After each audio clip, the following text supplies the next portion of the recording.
Swati Mukherjee, relationship coach and a former HR professional. Here's something interesting. In the boardroom, people prepare for difficult conversations.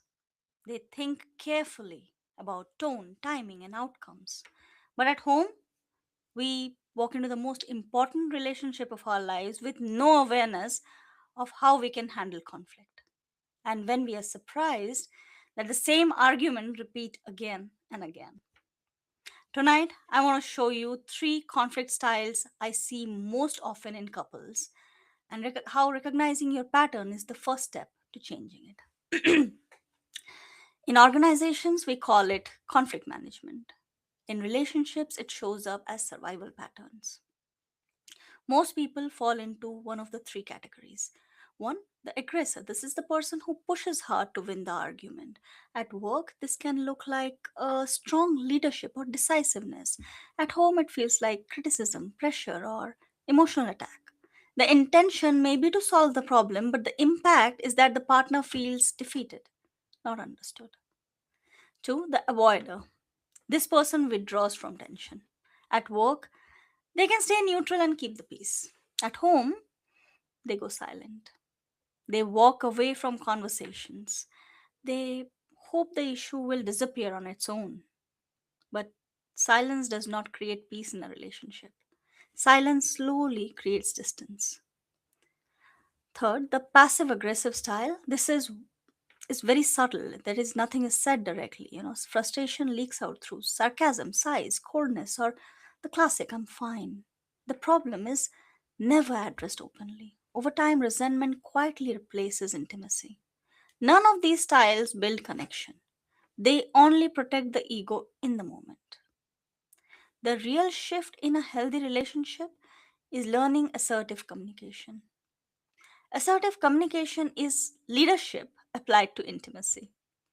It is the ability to express needs clearly without attacking the other person. So instead of saying, "You never listen to me," an assertive statement sounds more like, "I feel disconnected when we talk in the evening. I need 10 minutes with you after work." Notice the difference. The first sentence creates defense, the second creates understanding. The problem is no longer you versus your partner, it becomes both of you addressing the issue together. This is the same emotional intelligence that great leaders use with their teams. The difference is that at home, the stakes are much more personal. Your home should not be a place where emotional discipline disappears. It should be the place where it matters most. I often tell couples this: if you're calm, thoughtful, and strategic with strangers all day, but reactive with the person you love, communication is not the issue. It's emotional awareness. Conflict itself is not the danger in any relationship, unexamined patterns are. When couples learn to recognize their style and shift it, conflict stops damaging the relationship and starts strengthening it. If this conversation made you recognize your own pattern, I want to help you understand it more deeply. First, follow me. Every Monday at 5 p.m. UK time, I go live here and I break down real psychological patterns that helps the relationships.